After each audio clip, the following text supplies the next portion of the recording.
Namaskar, Adab, Sat Shri Akal, a very warm welcome. Good morning, afternoon, evening, wherever you are. Hope you're doing well, hope you're staying safe, and hope you're staying healthy. As part of our last week's conversation, we will take it further, a step further, I would say. और आज हमारे साथ जो guest हैं बहुत special guest हैं who specializes, I would say, in the geopolitics around not only Kashmir, but she's definitely one of the vocal voices for the people in Kashmir. Being a Kashmiri herself, she's known to be vocal about the pain points, all the things that happen around there. Uh, she has, of course, the qualifications to speak about that as well. She has studied at the University of Jammu and also uh, has a master's in international affairs from Columbia University in New York. Uh, and she's been a reporter for a very long time. If I continue talking about her, of course, the introduction can itself be like 15, 20 minutes or maybe more. So I would rather get her on the screen along with our in-house expert, as I like to call him, somebody who also comes from the same kind of experience, maybe closer to serving our country and uh, now becoming a voice for the common man. With the person I like to call Colonel RDX rather than Rohit, because when he speaks, people listen, and the impact he makes is no less than an RDX bomb. So I will take both of them together on the screen. And Namaskar, welcome both of you on the show. Namaskar, Varun. Thank Namaskar, you. Jane. Thank you for that lovely introduction. Quite humbled. Not at all. I mean, I like I said, Aarti, been following you, been reading a lot about you, watching you as well on multiple platforms. It's really an honor, and I cannot thank Colonel Rohit for making this happen. But it's definitely a honor for me for this platform to have you along with us on a topic which is really, really very, very important, very relevant right now, especially after what happened a couple of days back. So looking forward to this conversation. Just a little kind of housekeeping tips for the people, and as well as to time box this, conversation. Guys, please hold off your questions. We will definitely take your questions. First, almost 20-25 minutes. I'm gonna put on a couple of questions to Aarti. I love to have her perspective. और उसके बाद, I will definitely encourage you guys to put up your questions, and if time permits, we will definitely take you in as well so that you could ask her or Colonel your perspective around any of the topics. So normally how I start, Aarti, is, I ask Colonel the same question, and I'm going to ask him after I ask you, what's that one thing on top of your mind right now? Kashmir. It's really on my mind. In fact, just before I logged on to this conversation, I was actually talking to somebody from Kashmir, and we had a long conversation, and we did talk about the way ahead, and we also talked about the place of Kashmiri pundits, especially in several scenarios, in possible scenarios. So really, Kashmir is on my mind because it's something very close to my heart, being a displaced Kashmiri Pandit. And of course, also because I dedicated 2 decades of my life to the subject, both academically, professionally, and personally as well. So Kashmir is there, but I think what people often miss and forget that Kashmir is not just a local problem. It's not just a small law and order. I think there is a much larger philosophical question around it. There is also a question about geopolitics around it. And then, of course, the very question of, or the idea of India that revolves around it. So it is not a one dimensional issue. It is, I would say, multiple dimensional issue, which has both internal ramification, external ramifications, and which will continue to have strong relevance and significance for not just people of Jammu and Kashmir, but also for the rest of India. Right. Absolutely. And before we move forward on this conversation, Colonel, Aarti's very clearly said Kashmir is on her mind. What's on your mind? What's on top of your mind? On my mind today is only that, there is a lady in the house who's going to talk about the issue, and she is the one lady I see in the future who's going to make a lot of difference in how Kashmir shapes up in terms of its amalgamation, in terms of the ethos, in terms of how the youth will perceive the way ahead. And I see her as an inspiration for many of the youth when the time comes to be able to, guide them and lead them. She may have whatever profession she has done till now, but one Aarti has been very fortunate to be on some debates with you on TV channels where it's more of a 1 minute kind of a talk which happens. But today I am singularly fortunate that you will be on the show and be able to voice a voice of a woman from Kashmir, which is the most important, because 90% of the change which is happening in Kashmir, and let me put it on record of my experience there, is through the women of Kashmir. And I narrate this incident every time. So one was passing from Srinagar to Baramulla, and near Sopo halted, and I was in a civil vehicle that time, and there was some chaos happening on the other side of the road, and I asked what's happening.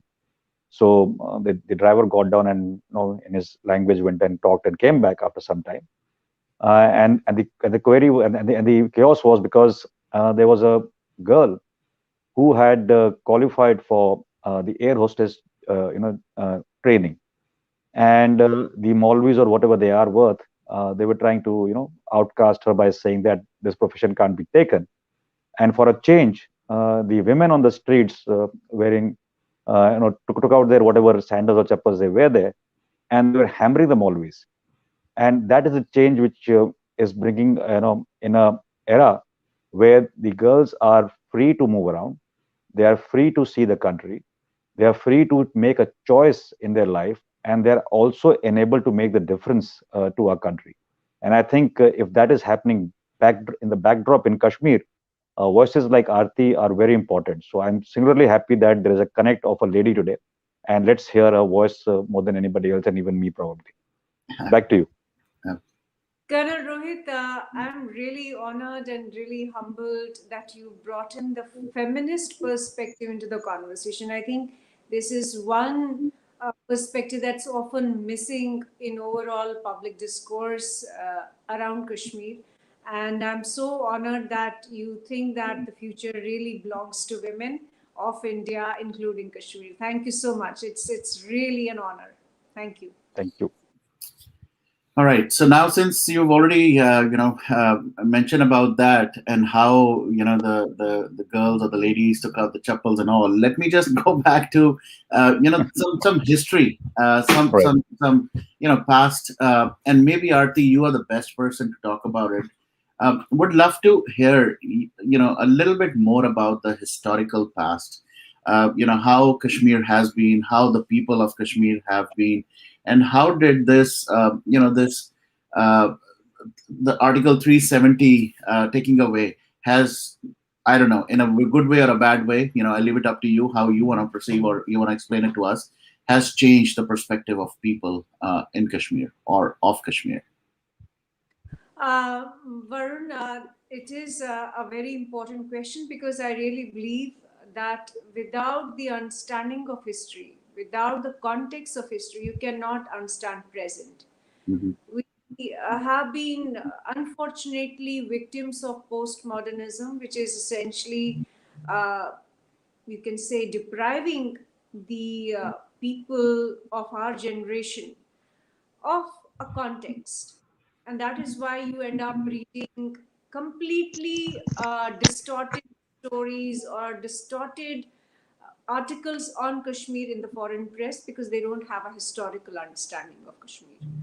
You will also end up hearing so-called expert voices within the country who do not have an understanding of what Kashmir is or has been culturally, ethnically, and also as an entity post 1947 after the independence and after we became a republic in 1950. Now, there is, of course, ancient history, there is medieval history, and then there is modern history. Ancient history, I think I'm going to just wrap up that in 2 lines. Fundamentally, Kashmir is the Indus Valley. It has been a part of Indic civilization. And when I say Indic civilization, we necessarily do not mean Hinduism as we understand Hinduism today, but understand it from the point of view that we are an ancient civilization which is indigenous, which belongs to this region, which belongs to this area, and it has a cultural continuum with the rest of India. And when I say the rest of India, what I really mean is that it is connected to both east and west and south of India. So anyone who has any misconceptions that Kashmir has not been part of the larger Indus Valley civilization or Indic Valley civilization is wrong. Then, of course, we also have recorded history because I'm not talking. It's not a figment of my imagination that we are a part of the larger Indic civilization, but we have a recorded history. And for your audience, especially the youth, and I often, tend to speak in a way, in a language which is comprehensible to you, because otherwise people feel that, it's too dense. So I just want to tell your audience today that Raj Tarangani, that is the ultimate fountainhead of knowledge of Kashmir and its connection with the rest of India. And if you really want to understand that historical connection, that ancient past, then please do read one book written by Professor Shonalika Kaul. She's a JNU professor. She's written how she's mapped, in fact, the ancient culture of Kashmir with the rest of India. And she's based it on Raj Tarangani. Now, coming to medieval and then coming to modern. Medieval again, so we did have, in fact, but even before medieval, I think we also had a Buddhist period. We also had a long Hindu period.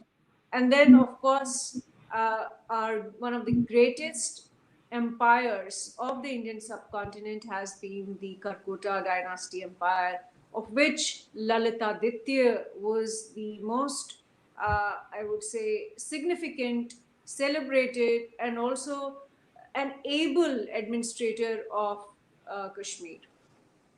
Apart from Queen Dida, who remains my favorite, because I believe that when we talk of women empowerment, when we talk of egalitarianism of India, we don't have to go or look to the west or to the east. It's all been within. We have had women emperors, we have had women rulers, and they did a pretty good job. In fact, Queen Dida, for example, was such an able administrator that when Ghaznis and Gauris tried to attack India, she had left such a powerful empire intact in Kashmir that they could not succeed in invading Kashmir. So that is one. Now, coming to modern, I'm going to, do a fast forward thing because there is too much about history that I can go on and on. But I want to come to modern India because in modern India, we have the genesis of the problem that we have been facing for the last 30 years, or I would say 70 years in Kashmir. Now, in modern India, when we got independence in 1947, Jammu and Kashmir was a princely state, like many other over 500 princely states in the Indian subcontinent. And our ruler was Dogra Maharaja Hari Singh. Now, Maharaja Hari Singh, I would say that was not only modern in thinking, but also uh, in many ways also a very just ruler of his own time, because when you look at the world in 1947, when you look at Europe, for example, we have had a Holocaust in Europe at that time when Hari Singh was ruler of Jammu and Kashmir in 40s. Mhm. And we saw how Hitler destroyed completely and highlighted an entire ethnic community of Jews. Similarly, if you look at the rulers in the rest of the Indian subcontinent, and you look the kind of administrations that they were running, whether it was Nizam of Hyderabad, whether it was Junagadh ruler, or other princely states, I would say Hari Singh was not only educated and modern and also able, but he was able to uh, run a state which was heterogeneous, like the rest of India, like the rest of Indian subcontinent. It was he was able to keep communities together. He was able to, despite the fact that he came from Jammu region, but he had an effective, or you can say many people from Kashmiri society, Kashmiri Muslim as well as Kashmiri Pandit society, who were part of his court.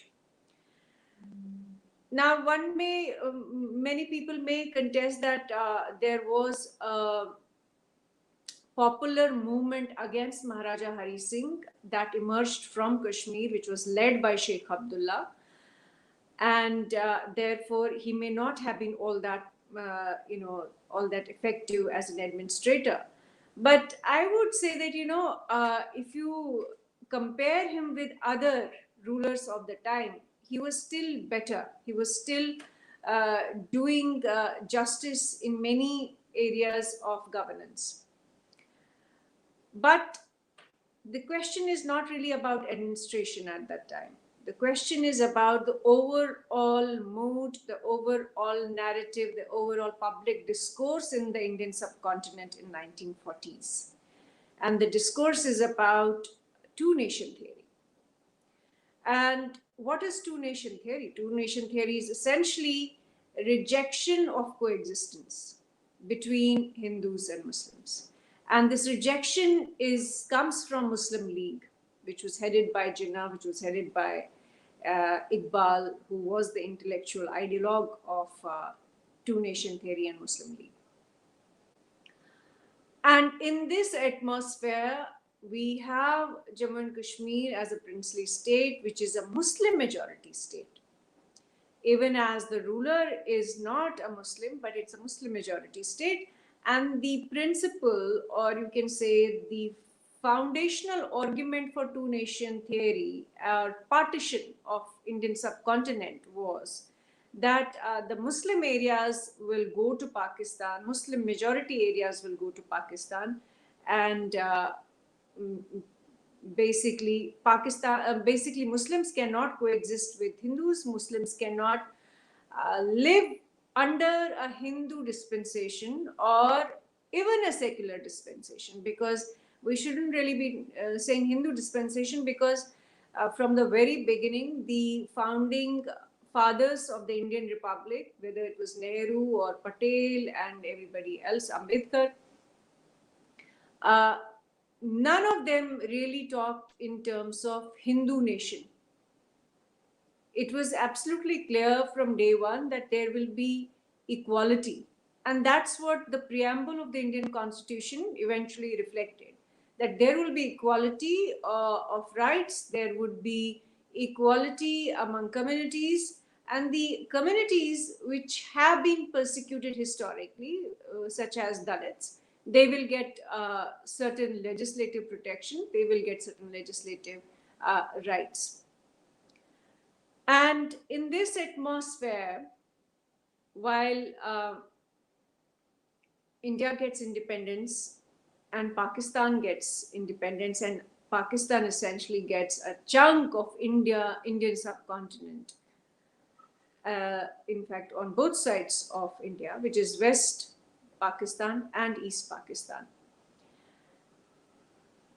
Jammu and Kashmir, although like every other princely state, which was to sign an instrument of accession, which was, of course,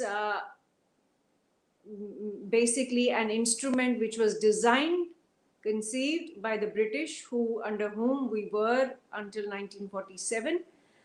And that instrument of accession was the same for every princely state, for every princely ruler. Now, Hari Singh was, I think, indecisive for a short period because he was not sure, or maybe he had a dilemma that a Muslim majority state where, in Kashmir, for example, he already was facing opposition from Sheikh Abdullah, who was opposed to autocracy, who wanted democratization, and who believed that Dogra regime was harmful to Muslims or was discriminating against Muslims in Kashmir. So with that challenge in Jammu and Kashmir, Maharaja Hari Singh was indecisive, and he signed what's called a standstill agreement with both India and Pakistan, which was essentially cooperation with both until he arrived at his final decision, and he decided whether he was going with India or Pakistan, or perhaps remain independent, because that was up to that point it was an option. But I won't get into that because then it's like I will have to discuss a lot more history. Now, Pakistan is however becomes aware, and this has been recorded, this has been written by several scholars. There is plenty of literature which establishes that Maharaja Hari Singh, way before Pakistan attempted invasion of Jammu and Kashmir, had decided in favor of India. And I think the mood was sensed, or the information or intelligence was picked up by Jinnah and his people close to him, and of course the Pakistan army. And in that scenario, they decide to invade Jammu and Kashmir. Now, Maharaja Hari Singh has no option but to seek military assistance from India. And when he seeks military assistance, the condition, of course, is to sign the instrument of accession. So he signs the instrument of accession. Many people confuse, however, that the conditions of instrument of accession is the basis of Article 370. As I said earlier, the instrument of accession that Maharaja Hari Singh signed is the same instrument that every princely ruler signed in India while joining the Union of India. And that, unfortunately, there's a confusion that Article 370 is essentially an extension of instrument of accession. But that is, I would say, incorrect, because it was Sheikh Abdullah who negotiated Article 370 with the then Prime Minister Nehru. Prime Minister Nehru, I think, in hindsight, I would say that, but as a, hindsight, vision is always easy, and it's also very convenient because we're not answerable to history, we're not answerable to the circumstances of the past. And it's quite convenient to say that Nehru made a mistake and Nehru should not have negotiated that. But given the situation, and I'm going to come to geopolitics of it, because as I said in the beginning, Kashmir is not just a small issue or a small law and order problem. Jammu and Kashmir has been a subject or a target of the great game since Soviet Union or since the Russian Empire was the most significant and powerful empire in the world. And the British used to see Russia as a threat, and they used to see Russia playing you can say the hand of influence in the region, which the British of course wanted to avoid, and they wanted to push them back, and did not want any of the Russian influence entering this region, entering not only South Asia but also Central Asia. So for the British, Jammu and Kashmir was an important state, uh, not only because it was part of the Indian subcontinent, part of India, but also because uh, Jammu and Kashmir is geographically at a very, very strategic location. It is on the one hand, it's actually at the confluence of, I would say, three different civilizations: the Chinese civilization and the Indian civilization, and of course the you can say Islamic civilization, or if you want to club Islamic civilization with the Western civilization, you can do that as well. But essentially at the confluence of three different civilizations. And therefore, the British wanted to keep the Russians out and away. And as a result, had in fact some of the earliest British scholars, cartographers, and intelligence, including the intelligence that British raised through Kashmiri Hindus in Kashmir, was essentially to keep an eye on the Russian influence and also on their attempts to come to this region. Now, having said that, coming back to Article 370, Nehru essentially handed over a state which was under the rule of Maharaja Hari Singh. He handed over Hari Singh's, you can say, empire, or you can say Hari Singh's state, to another kind of a monarch, which was Sheikh Abdullah. Because Sheikh Abdullah, mind you, for your audience, was not, even though, I mean, that is the narrative, that's what we've been told, that's what we have heard and read, that Sheikh Abdullah was a popular leader. But the fact remains that he was not a democratically elected leader of Jammu and Kashmir. He did not have the mandate in Jammu. He did not have the mandate even, you can say, even within Kashmir, because there was a section in Kashmir which was pro-Muslim League, which was pro-Jinnah. Even though it was a marginal constituency, it was a small minority, but to say that he was the unopposed leader of Jammu and Kashmir would be wrong. But this is the narrative that has been built and that has been taught to students of Jammu and Kashmir. Now, Nehru made that blunder, and he gave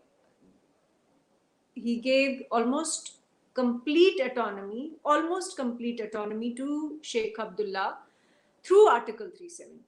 Now, what is Article 370? Article 370 was a temporary provision it is a temporary provision in the Indian Constitution, which grants special status to Jammu and Kashmir, which also restricts the Indian state, restricts the Union of India to legislate on all matters other than three areas. That is defense, external affairs, and communications. Now, these three areas were sort of only in these three areas the government of India, or the central government, what in the US is known as federal government, had jurisdiction over these three areas. But after doing that, Nehru also, by by 1952, I think there was a rethink in the central government. There was also a lot of contestation. There was also a lot of opposition within the government at that point of time, because Article 370 was a fundamental contradiction to what the preamble of India was, to what the idea of India was, and to what our founding fathers had fought for. Now, you'll ask me how. I'm sorry, I'm going into a greater detail into history, but if you feel that I'm overstretching and I need to shorten it, please stop me, because I tend to, go on and on and on. Anyway, Go ahead. Yeah, thank you. So when that happens, so Article 370. Yeah. Now, it's a contradiction to what our founding fathers, our freedom fighters fought for.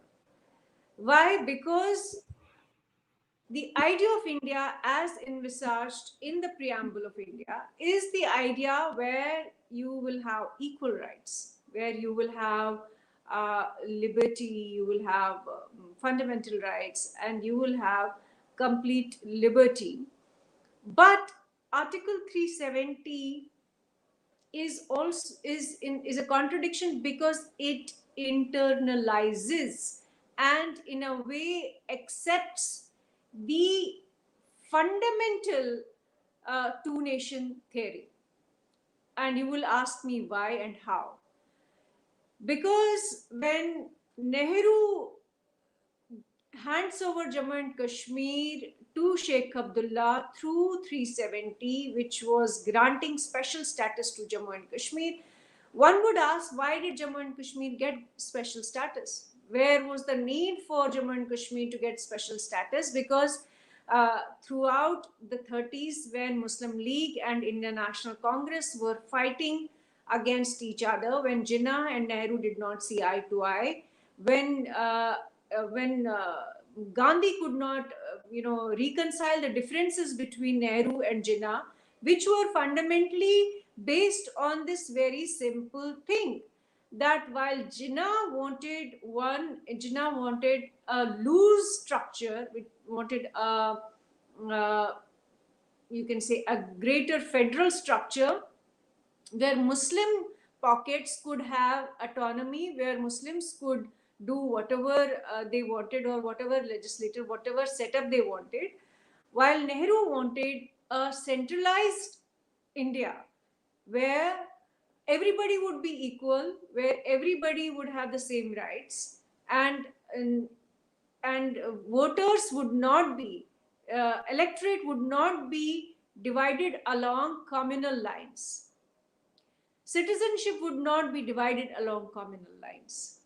Now, Nehru opposed this while being a freedom fighter, while Indian National Congress, was backing him, and he opposed this very idea of two nation theory, that Hindus and Muslims cannot coexist, that Muslims ought to have their own state, ought to have special rights, ought to have separate electorate, ought to have a separate state.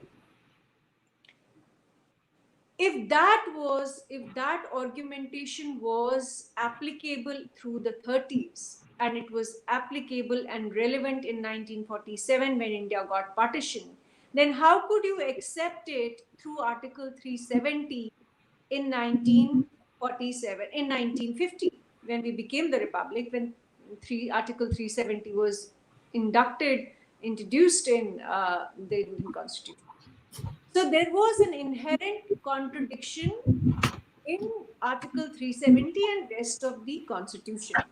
And this is where the Congress internalized and also, you can say, accepted, even though they did not say it, even though, we read that we were a secular country. But when you looked at Jammu and Kashmir, when you looked at Article 370, we had accepted the communal formulation, the communal idea of two-nation theory, that Muslims are special, Muslims ought to have special rights because we are somewhere, accepting that Hindus and Muslims cannot have equal rights and Muslims cannot have equal rights under a secular dispensation.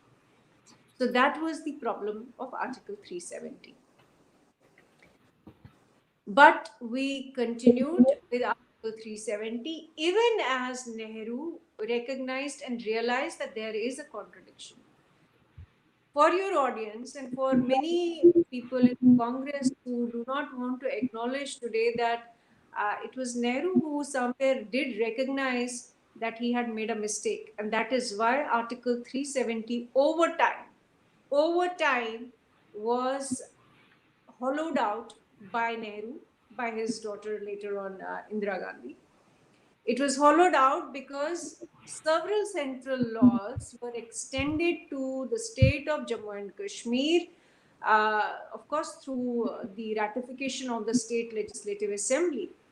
But at the same time, 370 was allowed to become an emotional issue. It was allowed to become an instrument of separatism. It was allowed to become an instrument of separatism because in 1953, by the time I think Sheikh had also realized that Nehru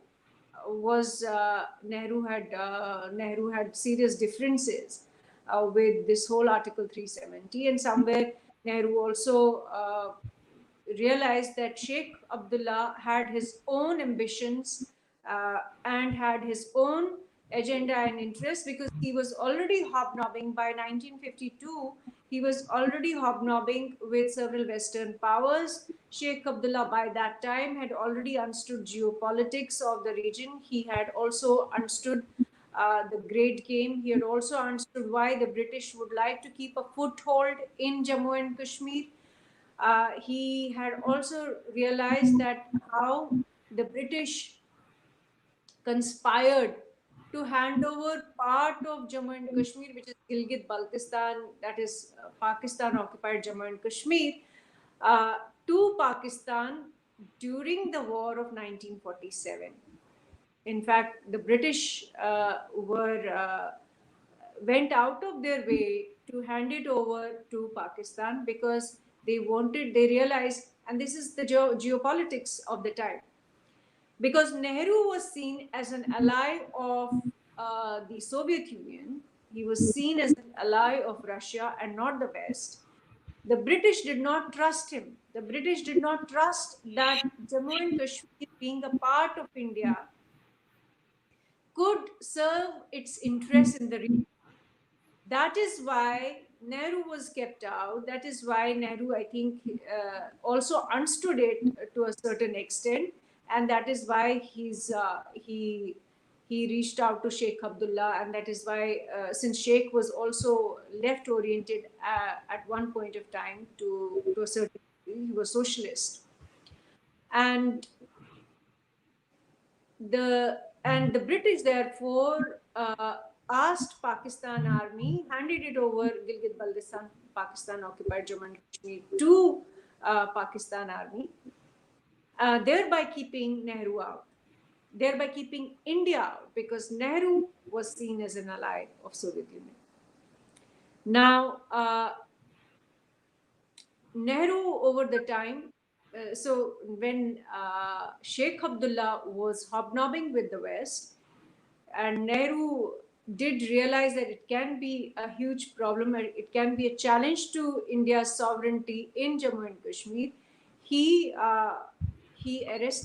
had Sheikh Abdullah arrested in 1953 in what is infamously called the Kashmir conspiracy case. So from there on, Nehru ensured that Article 370 was, you can say, defanged slowly or hollowed out slowly by extending central laws to Jammu and Kashmir.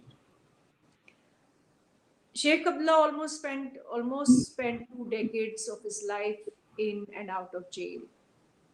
And finally, he accepted that the instrument of accession was final. He also accepted that 370 was already diluted, was its powers were already eroded over time. But he accepted that condition. He accepted the change that had happened over time. And Sheikh and Indira did an accord after the 1971 Bangladesh war. Now, although 370 was hollowed out, but it became, as I said, it became a rallying cry for separatism. It created a psychological barrier between Jammu and Kashmir and the rest of India. I, as a child, always wondered, what is this Article 370? Why is Jammu and Kashmir a special state? All these questions, I think, did occur to many of us while we were growing. And it became a psychological barrier also because remember, when Sheikh was arrested in 1953, Plebiscite Front, which was his political front, Plebiscite Front was seeking the right to self-determination, and it was going. Sheikh Abdullah had gone back to the question of choosing between India and Pakistan, and 370 was then later on, in a way, you can say, it was interwoven into this public discourse, because since 370 had been eroded over time, National Conference focused on, and in fact demanded it, that 370 should be restored in its original form, and uh, Jammu and Kashmir should go back to pre 1953 position. Therefore, that idea of separatism remained. The idea that Jammu and Kashmir's question was not settled remained. And so there were gradations of the separatism. While National Conference wanted pre-1953 status, which was greater autonomy, but at the same time, in a way, demanding special status, demanding complete autonomy. And PDP also was backing restoration of Article 317 in its original form, and emphasizing self-rule. And then, of course, Hurriyat Conference, who were completely politically, you can say, brazen about it, by saying that no, the very question of instrument of accession is disputed. The very question of Jammu and Kashmir being an integral part of India is disputed, and therefore the right to self-determination is still a relevant demand. That's what Hurriyat had been asking. That's what Saeed Ali Shah Gilani, who was rabidly pro-Pakistan, that is what Jamaat-e-Islami, which is rabidly pro-Islamist, pro-Khalifat and pro-Pakistan organization, that's what they were demanding. And that is what PDP, which is the political face of the Jamaat-e-Islami in one sense, that's what they were also demanding. But all these demands were essentially founded in the idea of two-nation theory. They were essentially connected to the idea that Muslims cannot live under a secular dispensation. So the rejection of secularism, the rejection of pluralism, the rejection of Indian ethos and Indian value system as enshrined in the Indian preamble and constitution was rejected. That is why when Article 370 was nullified in 2019, people like me, many people like me who have studied the subject, welcomed it, and I would say that it was to borrow somebody's words, it was a liberating change. It was a liberating act. It was also a decolonizing act because, mind you, as I said, the British, the West, and of course much later China also, they all have been eyeing Jammu and Kashmir for their own geopolitical interests. I will get to that, but maybe later. But I think this is the reason, this is the history and the background of Article 370. Got it. I'd like Colonel to add anything that, based on what Aarti just said. Colonel, what's your perspective, and what do you think, whether it was good, bad, ugly, and where do you see it, in the future? You're mute. I'm gonna try to unmute. Okay, now you can talk. Right. So, Varun, I will just add a couple of points only. So, the creation of this two-nation theory itself, and I've said it publicly elsewhere also, was a little flawed. And it was based on asserting your turf. Nehru wanted a turf, Jinnah wanted a turf, Abdullah wanted a turf. And these three together created their own turfs. And that is how they got along initially. And I tend to agree with Aarti that there's a time in history when Nehru realized that the turf created internally in India through the Kashmir, sort of given an autonomy there, was not conducive to the national interest. And that is how you have seen over a period of time the changes taking place. Coming short halt to this issue of abrogation, I believe I'll go a step further and say that this feeling being of being liberalized or being free, more than that, it was a very welcome step in most sensible mindsets across the world as well as in India. And if you see this entire issue, whether it went to the UN and there was a resolution passed, there is no sanctity of or any effort actually made by Pakistan to adhere to even the UN resolution. The first step was never taken. Obviously, if the first step is not taken, the second and third step cannot be taken. And for long, this kind of a situation created in our country internally by the so-called intellectual terrorists who are there from the Hurriyat or otherwise, and people who took up arms based on the doles of Pakistan and other nefarious states, has created a lot of mayhem in our country historically. And a lot of lives have been lost, whether it was the Kashmiri lives, whether it was the Indian armed forces lives. And they have a central meaning that, India couldn't let go of Kashmir in a way people thought that they could have any kind of a plebiscite or they could have any kind of a choice making there, because I'm quite sure the instrument of accession was quite sincere in its effort to merge with the Indian state at that time. And I'm actually appalled by the state of the Hurriyat and the state of the political parties who have actually tried to just gain some kind of a political hold mileage. And I will not be surprised why RPG was wondering about the special status been given. In my sense, there are many reasons for that. And one of the reasons which is underpinning is the financial reason. For a long time, Varun, a lot of money has been pumped into Kashmir in various quarters, including by governments of the day to pump in money even to the Hurriyat. Likes of Gilani and others have actually enjoyed a lot of patronage from Pakistan. They have enjoyed a lot of money flowing from all kinds of routes. And they've also, enjoyed the kind of cajoling which the Indian state has given to them to give them a voice. And they've encashed quite beautifully even by taking money from us. And that is when I say that a state like Kashmir, JNK that time, Jammu and Kashmir, actually had a funding beyond the budget as something which was given. And where that money went, I mean, I didn't see that money in that state going to the poor. I didn't see that money going to the people. I didn't see that money being flushed into the people involved with tourism, which was the mainstay of the economy there. So the rich grew richer and they had their children going abroad. But the common Kashmiri there, and even if it's a Muslim Kashmiri who stayed back while the Hindus were driven out, I find there was no greater, welfare which happened in Kashmir over the last few decades.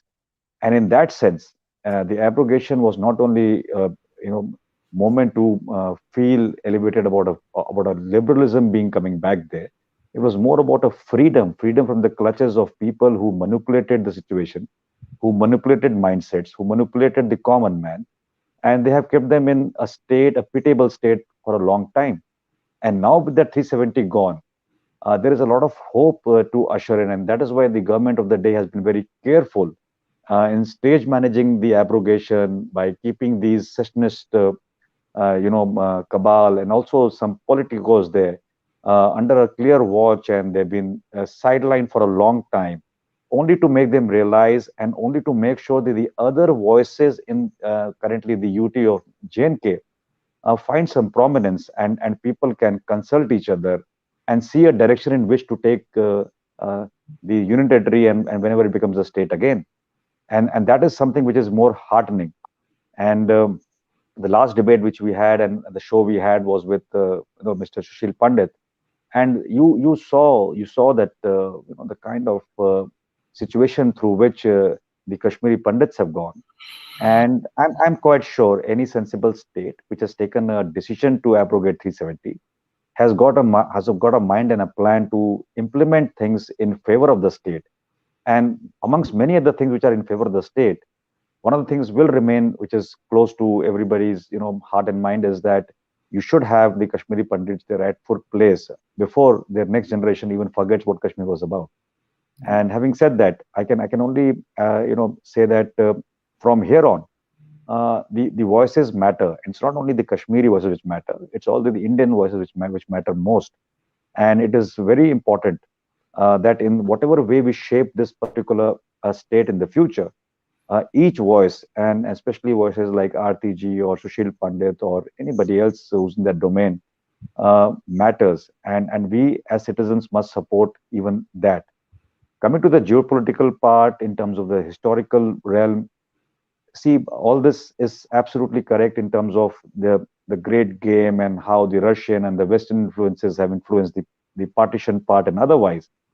But more than that, when we come to closer part of our history, it is that you see India as a country, we could have enjoyed such a access by surface communication to the Central Asian region, Russia, and all the countries who were friendly with us.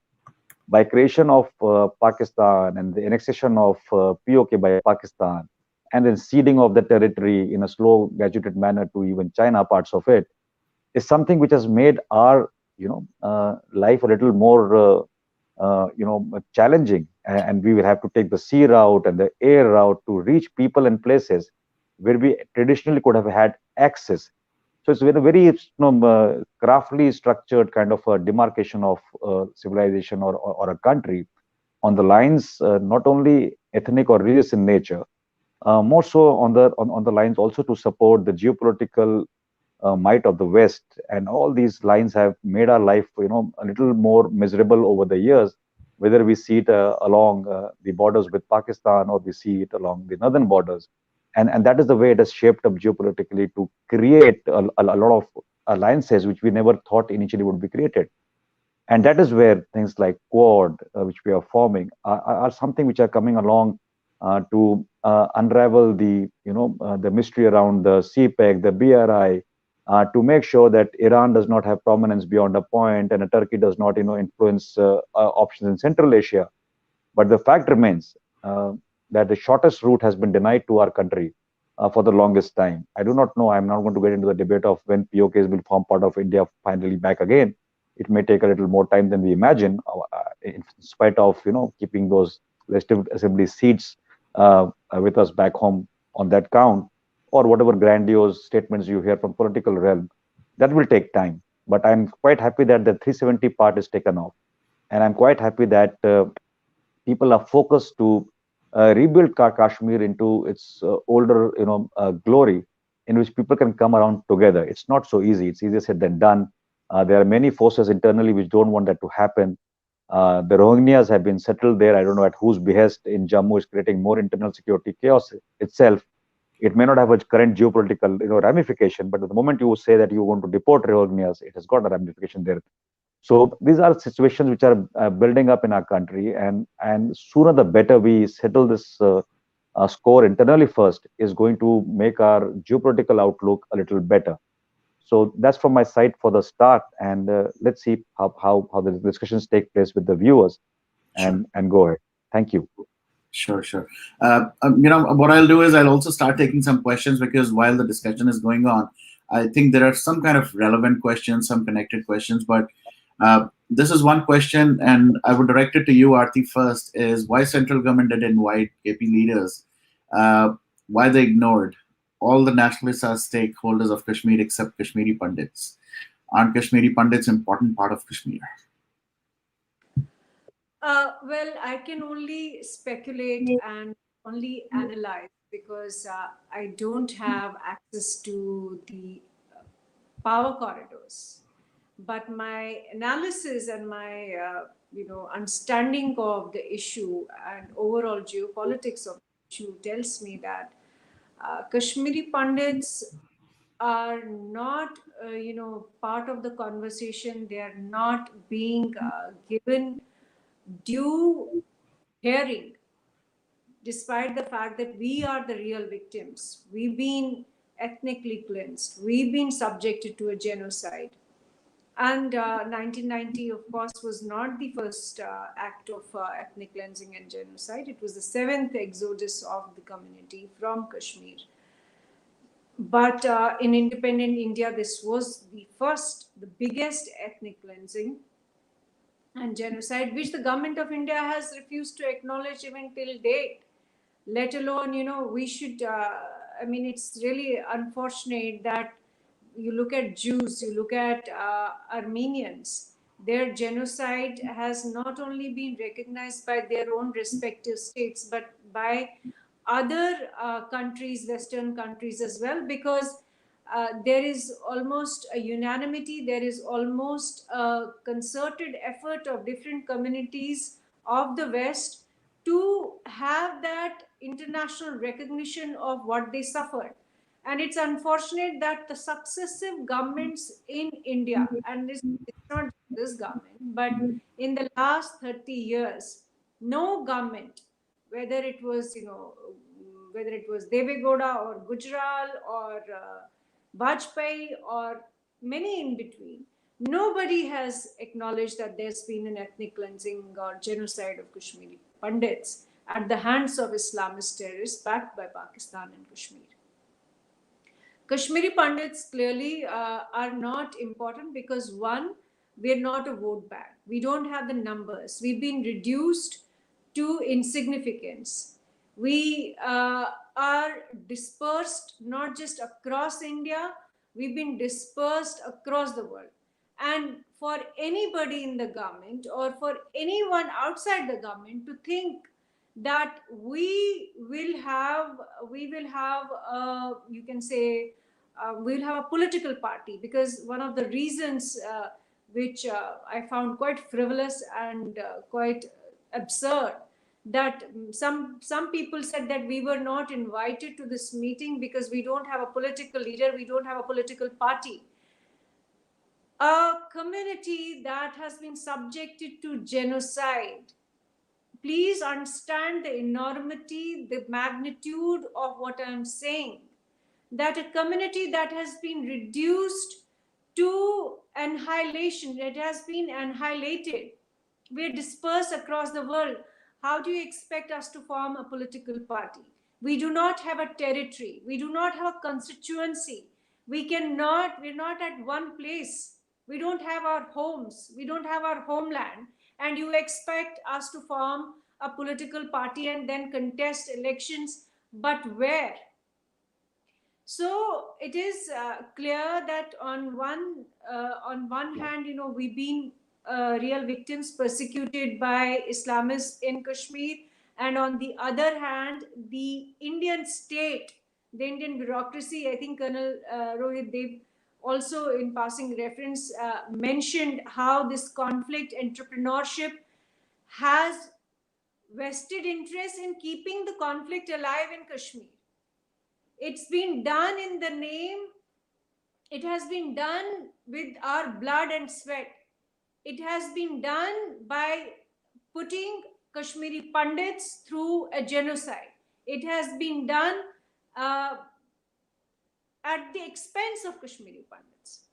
So, Kashmiri Pandits do not have a political constituency, we do not have a political territory, we do not have a political party, but we do have unanimity of leadership. We have unanimity in thinking, we have unanimity of purpose, and we have unanimity about what we all experienced. So, we have unanimity of truth.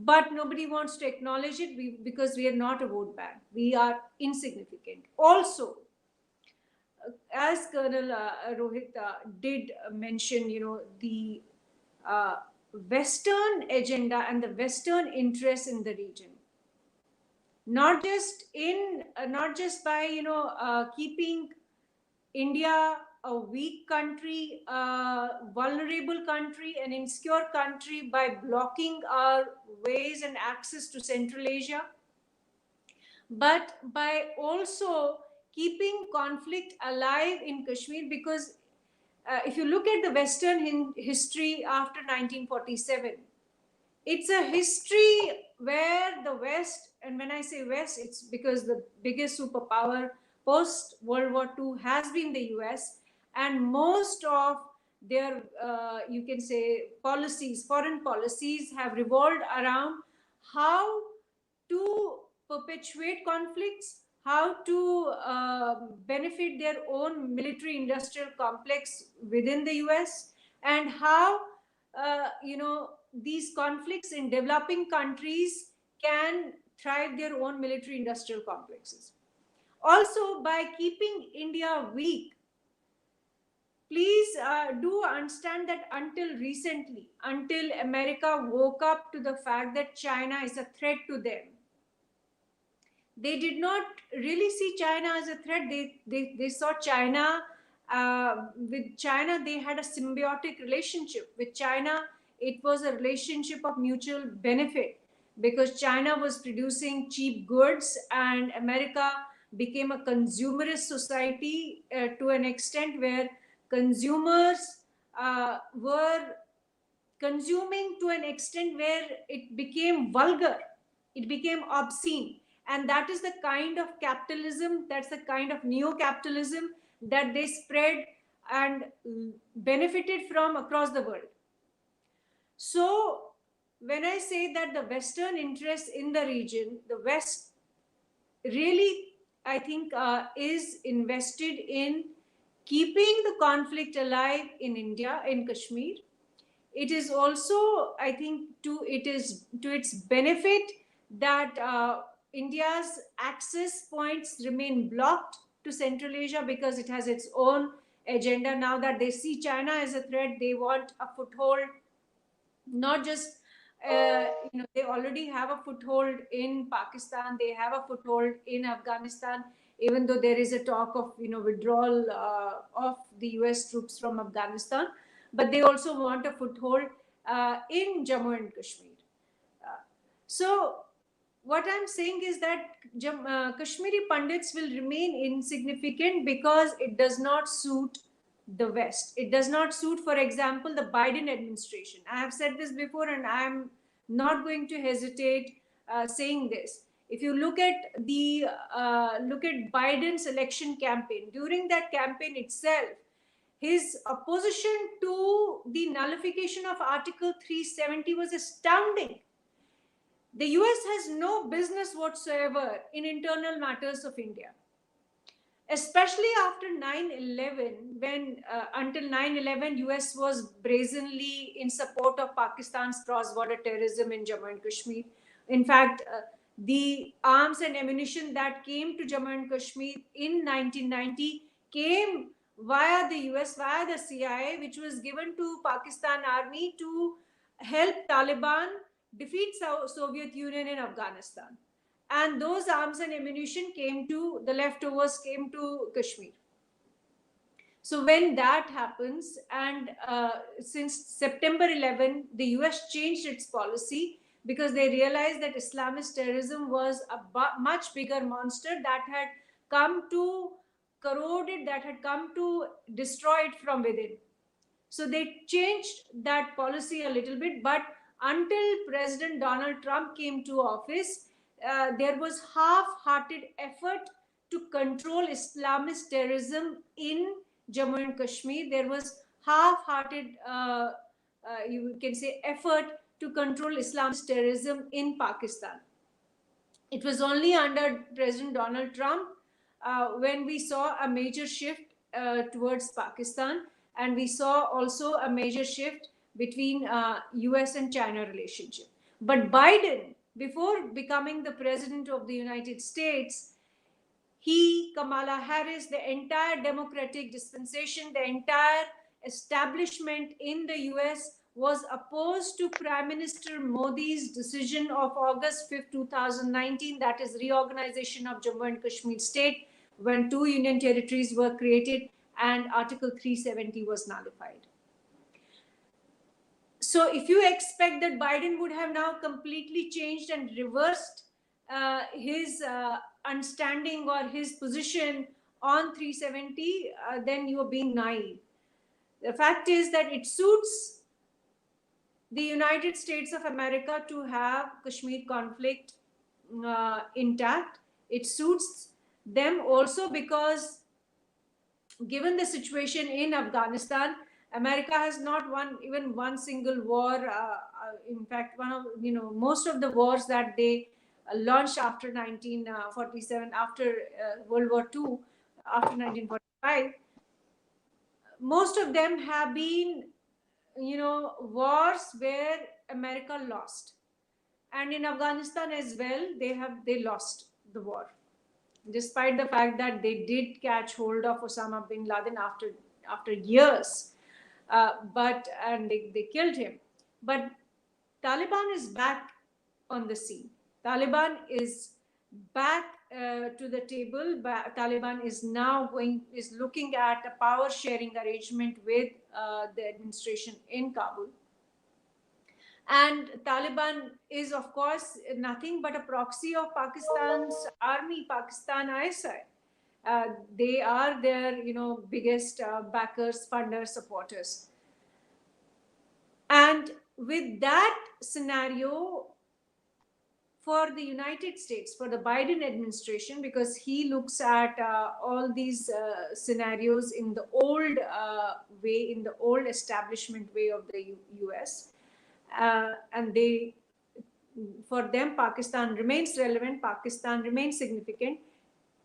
India does not have any strategic importance for them, because India cannot take on China. India cannot take on militarily against the Chinese Communist Party.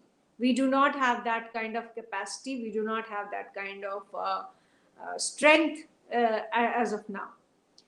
And therefore, it suits them to have Pakistan still under its, still have that relationship, because if you, in the last few years, ever since Trump came to power, Pakistan was increasingly pro-China.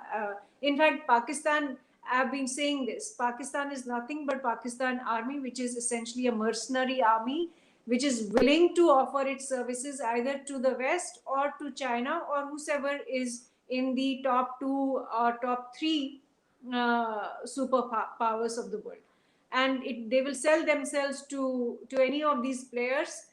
And it suits them because for them, India is fundamentally an enemy, a hostile neighbor.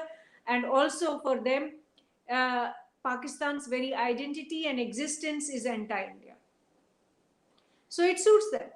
And therefore, I would say that, Kashmiri Pandits will remain insignificant and they will be ignored. They will be not taken into any consultations. They will not be reached out to, because we are the collateral.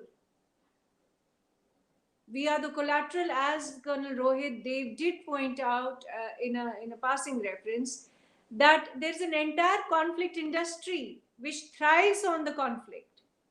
There's an entrepreneurship of conflict which thrives on this conflict, and we've been the collateral. And if we, our voice is heard and our analysis is accepted, and if our solutions are accepted, then the conflict industry is over. Then the conflict of Kashmir is completely over. I think, as it is, Prime Minister Modi resolved the internal political conflict of Kashmir by nullifying Article 370, by de-operationalizing 370, because that was the problem. That was the inherent contradiction, and that was the foundation of separatism in Jammu and Kashmir. He has sorted that out.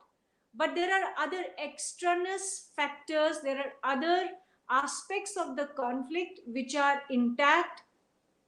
For example, the entire Gupkar alliance, which is nothing but you can say a symbolic manifestation of soft separatism. It is not actually symbolic, but it is a manifestation of soft separatism. So that conflict remains there. That is why Mehbooba Mufti still wants India to talk to Pakistan. That is why Pakistan is being thrusted upon us as a you can say as a stakeholder, whereas Pakistan really is not a stakeholder. It should not be a stakeholder in Jammu and Kashmir. So I would say that by keeping Kashmiri Pandits out, the conflict is being perpetuated. The old entrepreneurship of the conflict remains beneficial, remains beneficiaries of the conflict. And also, this is the only way to keep India weak. So the Western powers, the Chinese, everybody, we have Pakistan, and Pakistan again is, as of today, as I said, mercenary army dealing on one hand with the CCP and on the other hand with Washington DC, and they want to keep us weak. The West wants us to, to remain weak. China wants us to remain weak. So all their interests converge. And that is why Kashmiri Pandits, the most legitimate voice on Kashmir, the most significant voice on Kashmir, because we are the real victims. Not somebody who is sitting in the United States, not somebody who is sitting in, in Europe or in UK.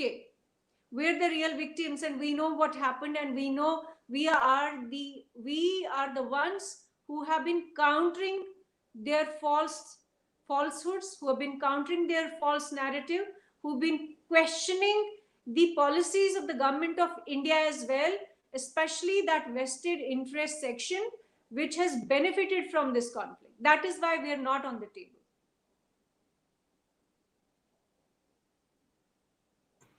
All right, Colonel, do you want to add something? Because I have a follow-up for sure. Just three quick points, just to Sure. Just stitch what she has said right now. The first part is when the mayhem happened, the seventh onslaught on the Kashmiris, as she brought out. You understand what's shaping our history, and that is why the ministry wants ideas and suggestions how to erase what is a fiction in our history and get the facts right. And it emanates from this, that the Western powers were too much inclined. They had a job to get done. They had to get USSR out. They had to get their things done. And the pliable factor there was the Pakistanis. And since they were the pliable factor, and if you see how we are aligned in the 90s when all this happened, who was there in the US, what was the power left of the Russians, you will realize that I'm quite surprised actually that why was the Indian state so weak to look at something which was a heinous law and order situation at that time. And it can only happen with complicity. It cannot happen otherwise. It has to be a complicit effort. And once that happens, the history books are written by the Westerners, right? The narrative is driven by the Westerners. And it's a sad affair that something like this, which you don't have to have any political lens, no religious lens. The Indian state could have had only one lens, law and order. And if the law and order was disrupted through a process in which people had to face a genocide and an onslaught of violence of that nature, then I'm quite surprised what was the geopolitical thinking of those leaders that time, and why did they fail our nation at that time? To rebuild this will take a lot of time. The second is what she alluded to was the Biden effect. The Biden effect, let me tell you, is a deep effect. There are two different perspectives. One thing I say always is that US has national interest as supreme. So Biden or no Biden or Trump, the strategic thought will remain the same. The problem in that effect was that they wanted to pull out of Afghanistan. It was a pitch during his campaign. There was a problem with Biden Jr. in terms of the relationship with China. So when they wanted to go out of Afghanistan, they wanted Pakistan to play a sensible role. That is an overreach of thought in many aspects, because Pakistan will never be sensible. And the other effect was the power of the Chinese talking that time, because the power of the Chinese is something which brought down Trump actually. So whether you talk about the people who funded the movement in the US, I won't be shocked if out of 10, 7 were having the Chinese influence of money to get him down, whether it's Black Lives Matter or it's showcasing that Trump failed during the COVID, during the pandemic. So if you see all this, it was a momentary lapse of reason, which probably would have led a person like Biden to say what he said. So he played two coins at the same time. One was Pakistan, one was China, knowing fully well that once he came to seat, India had too much of geopolitical connect this time to make him mum, and I'm quite sure he'll be mum.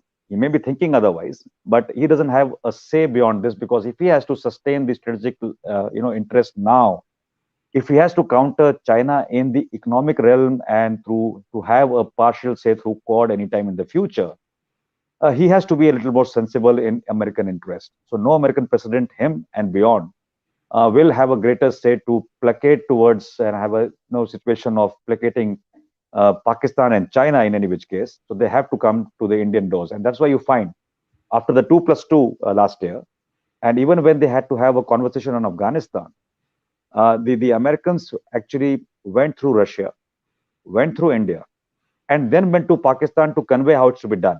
It may not, and I'm quite sure that it will not shape up in the way they want it to shape up, because Pakistan is a rogue state. But that is where it is. The last point about this stitching part of what she has said is that the interest.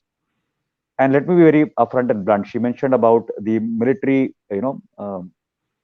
production centers discerning where to fight the next war so far as the US was concerned in the 90s and early part of 2000. It's a fact.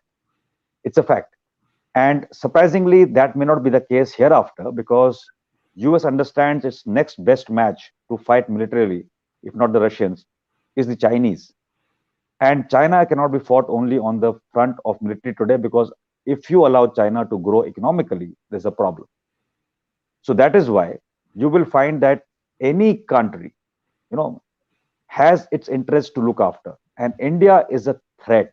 India, if I may put it in a very mild term, is a threat to many developed nations today. And the threat emanates primarily from the kind of a market we are, primarily emanates from the fact that we want to have a strife of our own to go into Atmanirbhar Bharat, to be able to produce ourselves, whether it is manufacturing for the industrial use or any other civilian use, or it is the defense sector. So all our right noises which we have made till now and put the right feet in slow motion to today, as for the last 7-10 years, is something which is catching the eye. And they understand that if you have to survive economically, if you have to look for an alternate market, India is the market. If you have to look in participation of the manufacturing sector, you have to pass it with India. If you want to R&D to grow, India is the R&D to grow, because you can't have a rogue China in your R&D for biological effect and make a weapon. So all these cumulative effects are driving many nations closer to our country. So it's a threat, as I say, but it's an opportunity which is the threat. So unlike a military threat or economic threat, we are actually an opportunity. And that is what the world will seek in the future, coming 2 or 3 decades. And America will not be liking to be left out. While France and UK and anybody else will try to collaborate, Australia, Japan, America can't be left out. So I'm quite sure, whatever be the compulsion, whatever be the personal pressure on even a Biden from China, the Americanist interest will prevail, partially, more towards Indian interest in the future. But the rogue state of Pakistan will still try and, encash its coin as it goes ahead. That encashment has been subdued with the Trump administration. There are talks and noises in the Congress to talk about opening up of sanctions and all that, and making Pakistan a little more comfortable. The financial situation of Pakistan is dwindling because even China is eyeing it now. And if it continues, and if India can make sure the Middle East does not participate and fund Pakistan as the Islamic Caliphate leader, if the US does not fund the weapon systems and easy cash money to control Afghanistan, but then be able to pump it against terrorism against India, I'm quite sure that Pakistan might turn up to be a slave station for China in the future. So that is the Pakistani's dilemma, and let's see where it goes from here. So we'll take on a few more questions with Aarti's contribution, please. Sure, absolutely. I want to be mindful of the time as well. I know we can go on and on and on, but these are such topics. Aarti, just to give you perspective, last weekend, last Saturday, we had a session. I don't know, it went for almost 3.5, 4 hours, and I don't want to do that tonight. So I want to limit it.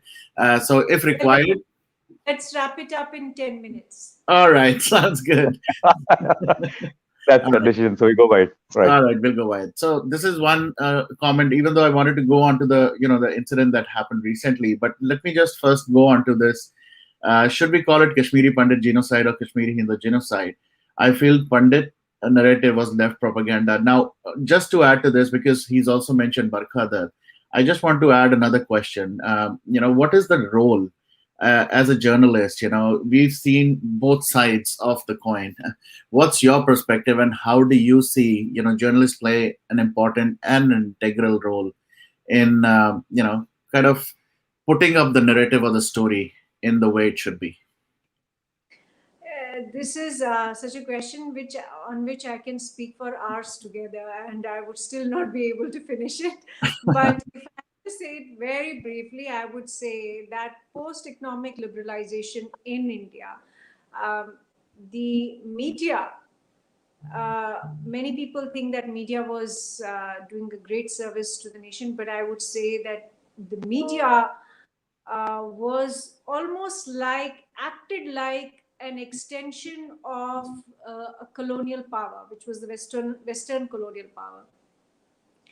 And they I would say they propagated, they peddled the Western narrative on Kashmir. They peddled the anti-India narrative. They peddled anti-Kashmiri Pandit, Kashmiri Hindu narrative.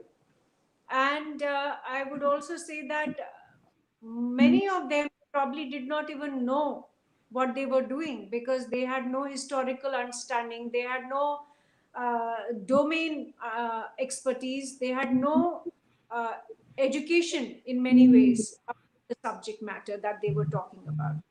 Uh, but on the whole, they did disservice not only to the real victims, which is Kashmiri Pandits, but they did disservice to the nation, because they were really peddling the narrative of the West, which was fundamentally against India, which was to weaken India, to weaken India's interests using their own media. So that's the story. But I think after Mumbai terror attacks, the nature of media changed in India dramatically, because we saw emergence of a new media which was questioning and countering the legacy or the mainstream media, and which was essentially the leftist or the left.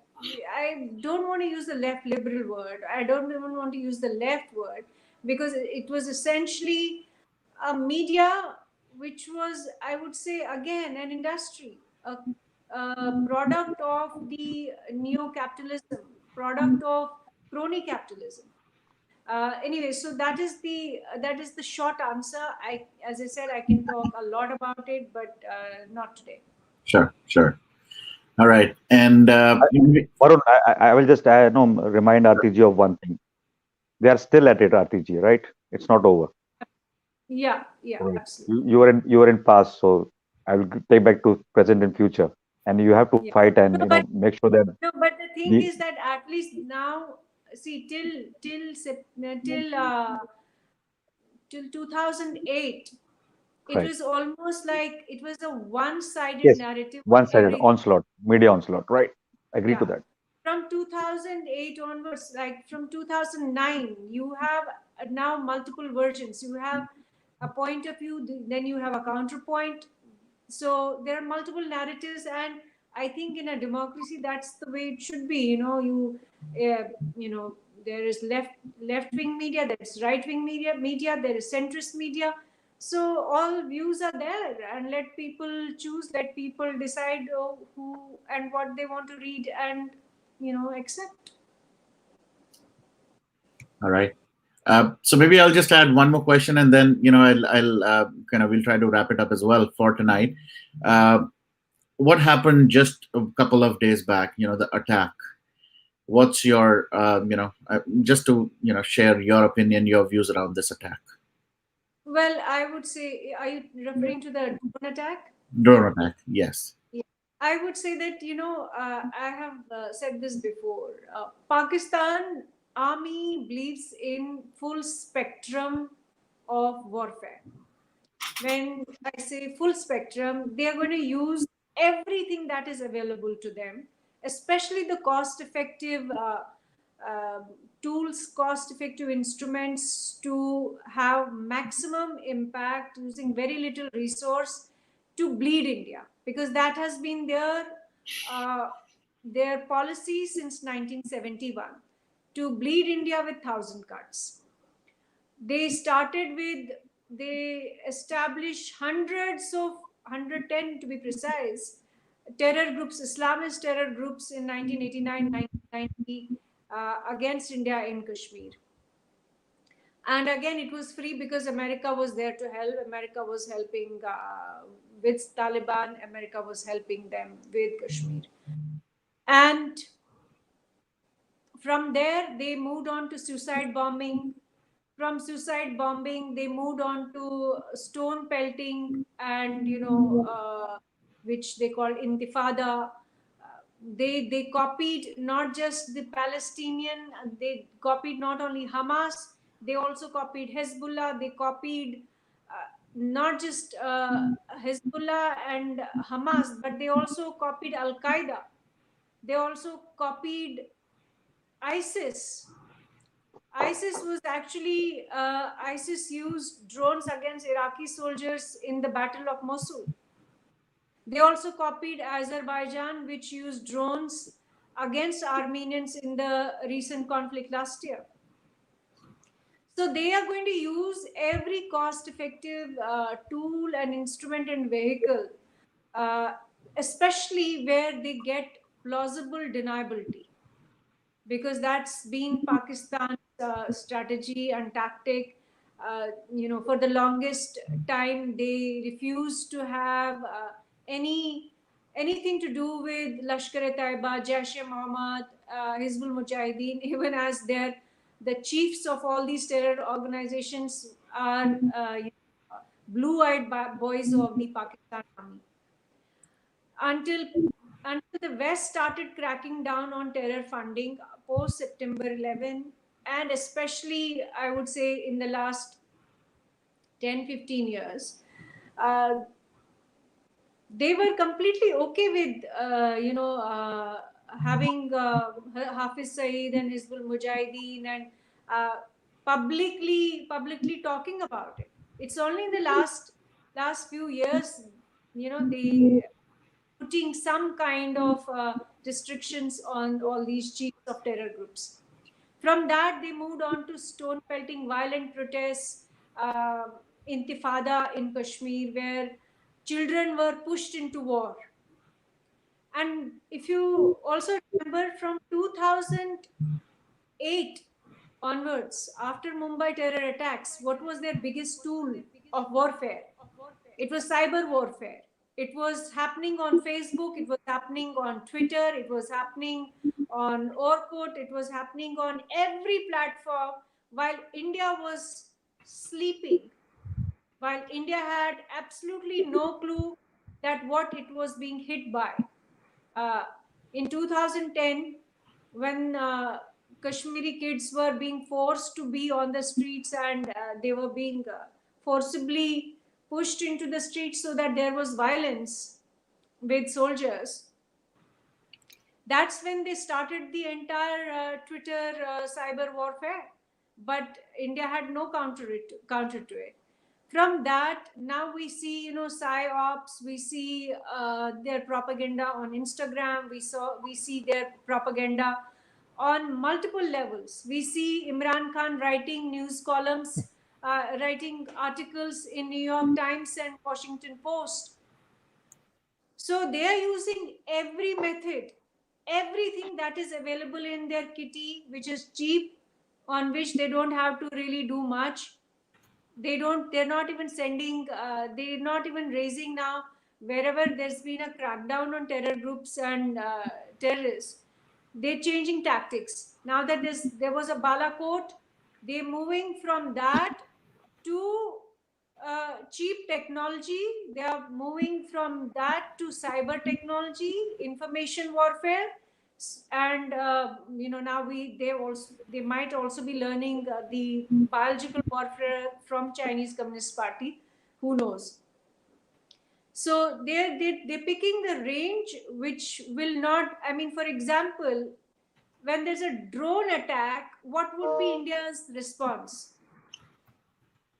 So if they did a terror attack in which some of their men, some of their jihadis were killed or caught, obviously India will respond with a Balakot like strike.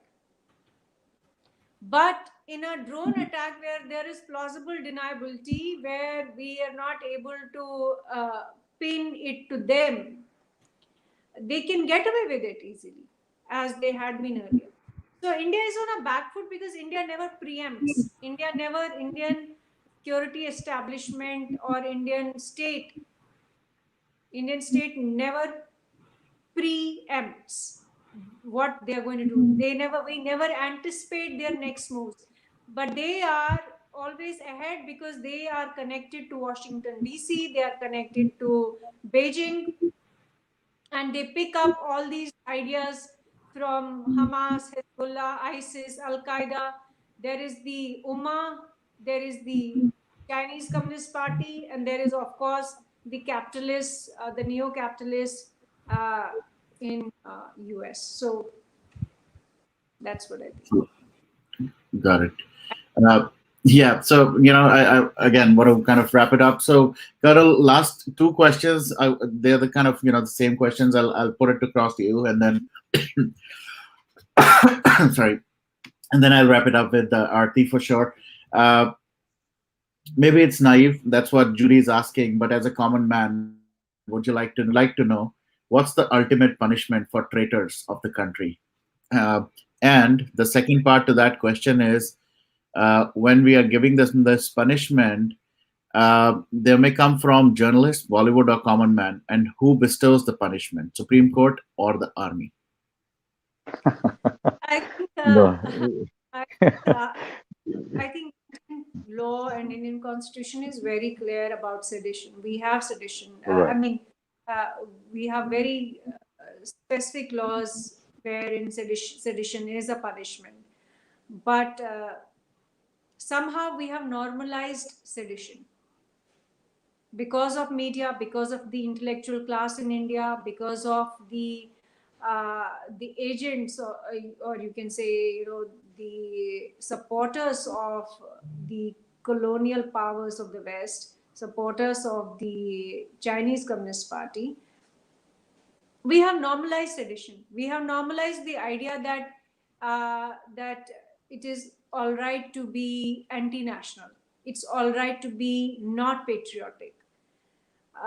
So I think the punishment has to be first under law, and punishment has to also be at a societal level, because and I think that punishment has to be different.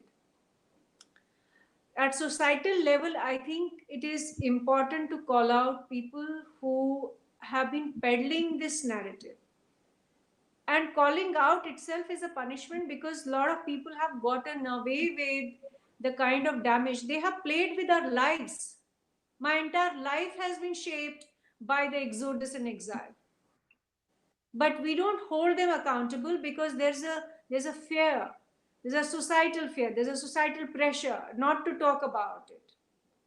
And I think that's where the society needs to come together We need to call out people who have played with lives, who have been in the decision making process, who have affected our lives.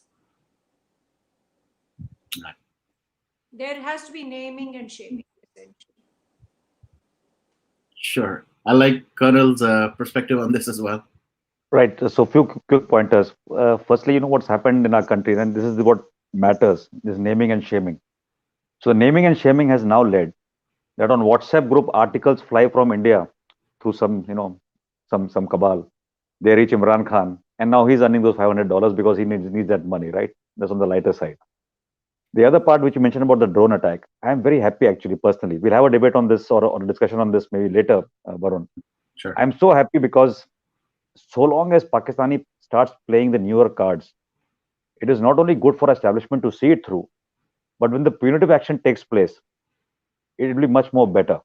And I would just like to, probably Imran Khan, if you can watch your show, tell him that, it's a good thing he has done, and especially in the ambit that the aid chief has been called a supported arm by the CDS. I'm quite sure he'll look for an opportunity to prove a point in the future. So Imran Khan should be worried. If you can strike Jammu and adjoining areas, Sialkot is not very far. If you can, get the Chinese drones, I think we have got better drones, non-hittable drones. So the fight must be on. So where is the problem there? But coming to the June's question, naming and shaming is one part. I actually believe in the Gandhian philosophy on one side and the RDS philosophy on the other side. In the Gandhian philosophy, ignore. Some are meant to be ignored. Who are to be ignored? People whose chips are not shining. They are not that dollar material. Ignore. On social media, just cut them out, mute, block, so that they don't come under circulation in your think tank group or your own kind of a group which is shaping the opinion for your country. And ranging from this aspect of what RTG brought out very, very, very certainly is that you need to name and shame them. And the problem with naming and shaming, RTG, is that even if you politely call out somebody's bogey by putting facts, I mean, I find people block you, right? So the other side, which masquerades about tolerance, about everything else, is not willing to be so much tolerant. And I'm telling you, I never use cuss words. I don't use call on Twitter line. I don't abuse anybody. The biggest thing I call somebody is an idiot probably, but beyond that I don't. And with people of any eminence on the other side, I don't.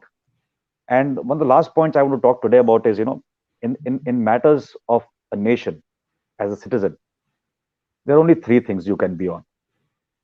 You can be right, you can be wrong, or you can be a leftover. If you're a leftover, you'll be consumed. You'll be consumed by ideologies. You'll be consumed by the thrust of a particular Western power or this power or that power. You'll be consumed by your own politicians and bureaucrats. You'll be consumed. If you are wrong, then that is the point when you need, now in our society, with the awareness we are building up through the new media, through interactions, through dialogue, you need to be called out. You need to be exposed. You need to be called out for fiction versus facts. You need to be exposed for your corruption. You need to be exposed, and corruption is not only money. Corruption is a mindset of many other things. Mindset itself can be corrupted, right? Anybody who's involved. Say today we talk about vaccine hesitancy. It's a very corrupt practice to propagate that theory in a nation of 1.3 billion, where you don't have the power and wherewithal to cater to so many people on an ICU or hospital beds to even do that. That's a crime actually. And then the last part is the right part. Unfortunately, in our society, this talk about secularism, tolerance has been so much ingrained that people have been not vocal about their existence, presence, and views in our country. So while the cabal has been tom-tomming and chest beating, and in a country like India, only can you go and say lie, lie, lie, lie, and all that nonsense. You can't do it even in many Islamic states beyond a point. The saner voices didn't have that kind of a say in matters. That's the reason why RDG and others are so disenchanted, because when you have a dialogue to be initiated in Kashmir, you don't get the real stakeholders there. Maybe it's by design. Maybe it's to showcase something else. I may not question beyond a point, but the voices need to matter, and that is why the right need to stand up and take notice first. If they don't stand up and take notice themselves, nobody else for them is going to give them a platform or opportunity to get noticed. And the narrative of the cabal will keep getting more and more emboldened. So while we are getting these saner voices and the right to stand up, you still find there's so much of money power. If a Soros can go and speak in the World Economic Forum the way he spoke and has been quoted, it is not surprising that the threats are real. So a Soros with money power, Chinese infusion, the kind of cash flows he has around the world can change the destiny of a country like US to so-called get a right-winger Trump down. And that's a democracy, believe you me. That's the fundamental democracy of the world. And by striking at what? They struck your edifice, equality, struck by the Black Lives Matter campaign. Your prowess of being a developed state, of a superpower in all realms, including medical, being struck by proving to you at the crucial juncture before the elections that you can't handle even pandemics. And whereas in your own nation, from Fauci to Bill Gates and to everybody else has talked about the pandemic scenario 4 years and 3 years respectively ago, somebody mentioned that when the time comes to the end of the tenure of Trump, there might be a communicable disease going around the world. It happened. So if you're in such structures, and if you talk about a country like India, where that Azuri syndrome has been ingrained in us from Mughals to Britishers, and we have ourselves evolved like that, it is difficult to change. But I will only say that if you are a citizen, a true citizen, you have to be right. Right is not an ideology. Right is what is correct. You can't be wrong. And certainly don't encourage yourself to be a leftover anymore, because you'll be consumed. Yeah. All right. And sorry, what? Shall we wrap it? Yes, absolutely. So with that, I think we're gonna call it a day, of course, and hopefully, Aarti, we'll see you again sometime soon. We'll plan. Any last message you want to leave us with? Aarti, please. Any last message on Kashmir you want to leave us with? Well, I would really say that that if this country is listening today, and if Indians abroad are also listening, then my humble request is that please fight for this nation, because if you're not going to fight for this nation, you will end up being in the dustbin of history.